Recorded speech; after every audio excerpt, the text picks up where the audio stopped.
Mel 2204, your pageant vlogger host. Subscribe!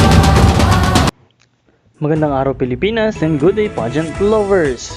Masayang masaya at todo ang pasasalamat ni Miss Iloilo City, Alexi May Brooks dahil sa lahat ng suporta na kanyang natatanggap mula sa lahat ng mga pageant fans, lalo't higit ng Miss Universe Philippines 2024 competition.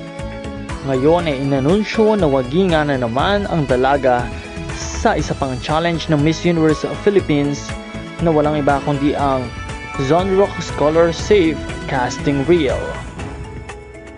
Isa nga si Alexi Brooks sa top 3 winners. Nagpapatunay na ang suporta at pagmamahal ng nakararami sa kanya ay talaga namang hindi matutumbasan. Sa halos lahat ng mga challenges ng Miss Universe Philippines competition ay wagi at kasama sa top si Miss Universe Philippines Iloilo City Alexi Brooks.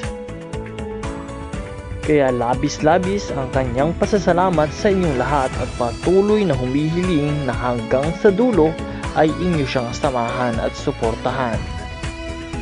Patuloy na umantabay sa channel na ito at huwag kalimutan na mag-subscribe para sa iba pang mga updates.